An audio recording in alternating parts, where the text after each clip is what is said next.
Merci Adriane Passy d'être avec nous ici ce soir. Nous allons parler en français, vous allez parler en italien avec une traductrice que je remercie également. Il y aurait beaucoup à dire sur ce film qui est un film de 2013 que le public parisien a pu découvrir à l'occasion de l'exposition au Jeu de Paume qui avait été consacrée à Adriane Passy. Je vais choisir des questions qui ont à voir, enfin on va discuter un peu brièvement, mais des questions qui ont à voir avec ce qui nous a conduit à le choisir pour en faire l'ouverture de cette soirée, et peut-être pour certains d'entre ceux qui sont ici, une ouverture étonnante parce qu'elle semble décaler en partie les questions telles qu'elles ont été traitées ces derniers temps. Pour le dire de façon assez simple et de façon un peu réductrice, vous êtes albanais, vous vivez en Italie. Certaines de vos œuvres ont montré d'ailleurs ce qu'ont été les conditions de votre installation en Italie, comment les Italiens ont réagi à votre arrivée et à celle d'un certain nombre de vos compatriotes. Et vous avez choisi, dans de très nombreuses œuvres, de traiter de cette question du déplacement, à la fois du déplacement par migration humaine, du phénomène de l'émigration et de l'immigration, et des problèmes que cela peut susciter, y compris pour des individus et pour vous-même. Et puis aussi de cette question des déplacements. Alors, je ne vais pas faire l'histoire de l'ensemble de votre travail, mais dans cette vidéo, vous, artiste albanais vivant en Italie, et artiste albanais, ça peut vouloir dire à certains moments être considéré comme non occidental. Je me souviens effectivement d'une fois où nous étions en train de travailler ensemble. Vous aviez une exposition au Camden Art Center de Londres et pas de visa pour y aller parce qu'on considérait qu'être albanais, c'était par principe être un dangereux musulman, donc pas un occidental, et donc ne pouvant pas bénéficier de visa puisqu'étant suspecté par principe de vouloir immigrer pour se réfugier dans un pays. Vous traitez du déplacement d'un matériau qui se trouve en Chine et qui va jusqu'en Occident, accompagné par des artisans qui sont chinois, dont la peau change d'ailleurs au cours de ce voyage. Est-ce que pour vous, effectivement, ce film a un rapport avec cette question du transfert, enfin des transferts Occident, non-Occident, ou est-ce que c'est simplement une projection d'intellectuels français qui voient ce qu'ils veulent y voir? Okay. Buonasera prima di tutto e grazie di questo invito. Ovviamente questo film nasce proprio dalla voglia di affrontare questo problema dello spostamento culturale, ma anche dello spostamento fisico degli oggetti, dell'oggetto che è questo blocco di marmo che lascia la Cina per viaggiare verso l'Occidente e prende la forma di un modello culturale che appartiene all'Occidente, la forma della colonna.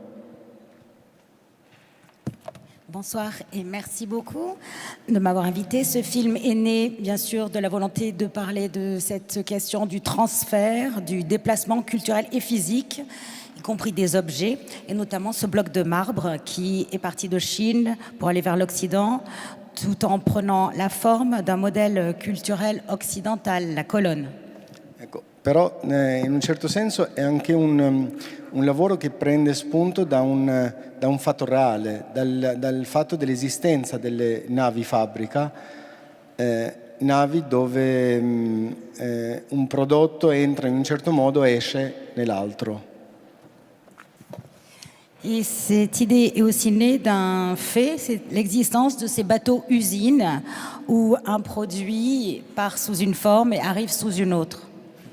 E allora cioè questo lavoro nasce proprio anche dall'incontro con questa storia possibile di una scultura che può essere prodotta, può essere scolpita nell'oceano durante il viaggio. semplicemente per far coincidere il tempo del trasporto con il tempo della produzione. perciò per puramente motivi economici.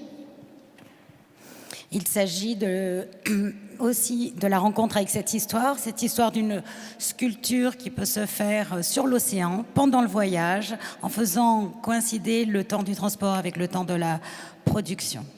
Ecco, io quando ho sentito questa possibilità, ho sentito questa storia come una storia possibile, ho cominciato a immaginare questa scultura prodotta nell'oceano e ho iniziato come dire, quasi a contemplare le potenzialità di questa immagine che metteva insieme sia un viaggio nel tempo, cioè il viaggio nel tempo di un modello culturale che viene da tempi antichi, si propone nei nostri tempi moderni, ma anche di un viaggio in spazio, cioè nello spazio tra l'Occidente e l'Oriente, come dicevo prima di tutto come un viaggio di un modello, cioè la colonna è un modello occidentale che viaggia come modello nell'Occidente, ma viene riportata fisicamente in questa geografia e nello stesso tempo possiamo pensare anche a modelli odierni, a modelli contemporanei, immaginati, pensati in Occidente, poi realizzati in Oriente. Quand j'ai entendu parler de cette possibilité, j'ai commencé à imaginer cette sculpture qui pourrait être réalisée en plein océan pendant ce voyage. Et j'ai pensé à toutes les potentialités de cette image. C'est à la fois un voyage dans le temps d'un modèle culturel antique et un voyage aussi dans l'espace de l'Occident, de l'Orient vers l'Occident. Mais à la fois aussi, il s'agit d'un modèle occidental qui passe d'un modèle ancien. C'est un modèle ancien qui est fait de manière moderne. E poi, cioè, come dire, questa storia ha fatto nascere questa immaginazione, questa visione che ovviamente metteva insieme una dimensione contraddittoria, una dimensione sbagliata di questa cosa che stava succedendo, ma nello stesso tempo anche qualcosa di fiabesco, anche qualcosa di favoloso, una scultura scolpita in mare. E ho immaginato proprio di dare a questa scultura la forma della colonna, che è simbolo della stabilità, stimolo del potere, che viene presentata qua in una situazione completamente slegata dal potere, anche da questa erezione in qualche modo che la forma della colonna insomma presume. Perciò la colonna rimane sempre sdraiata, come se fosse una colonna che dorme. Et cette histoire m'a fait imaginer cette vision. Et en même temps, il y a une dimension contradictoire. Et puis il y a aussi quelque chose de l'ordre du conte de fées, quelque chose de fabuleux, d'imaginer cette sculpture réalisée en mer pendant un voyage. Et j'ai choisi la forme de la colonne qui est un symbole de stabilité et de pouvoir, mais mis dans une situation qui n'a rien à voir, qui est détachée de ce contexte. Et elle n'est pas à la verticale, elle est à l'horizontale, couchée comme si elle dormait. Cette colonne, elle existe, c'est une sculpture. Et cette sculpture, pour vous, c'est une sculpture qui est faite en collaboration entre l'Occident et l'Orient. À quel monde appartient cette sculpture? Elle a été faite au milieu de l'océan, entre deux mondes. Mais aujourd'hui, concrètement, cette sculpture, à quel monde appartient-elle? Sì, quello che mi interessa e mi ha affascinato a fare questo lavoro è proprio questo stato di non appartenenza di questa colonna. Cioè, questa colonna è fatta da scultori cinesi, seguendo però un modello occidentale. È stata fatta anche però su commissione di un'istituzione occidentale, è stata esposta a Jeu de Paume a Parigi, perciò in qualche modo vive questo stato di tensione, questo stato di non appartenenza, questo stato di transito. Ecco, a me è interessato proprio questo progetto proprio per questa dimensione di non appartenenza. Justement, ce qui m'a intéressé, ce qui m'a passionné dans ce projet, c'était la non-appartenance de cette colonne Elle a été fabriquée par des Chinois sur un modèle occidental, sur commande occidentale, a été exposée au Jeu de Paume ici. Et ce qui est fascinant, c'est cette tension justement, ce transit, cette non-appartenance. C'est ça qui m'a intéressée.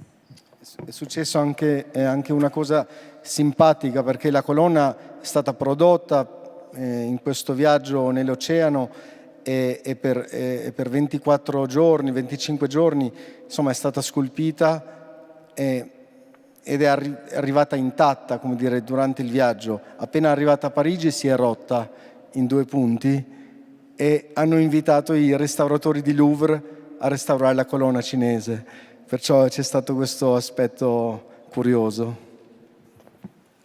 Et une anecdote intéressante, c'est que cette colonne qui a été fabriquée pendant ce long voyage de 24 ou 25 jours, et qui est arrivée à bon port, intacte, s'est cassée dès qu'elle est arrivée à Paris. Elle s'est cassée en 2 et elle a dû être restaurée par les restaurateurs du Louvre, qui ont restauré donc cette colonne chinoise.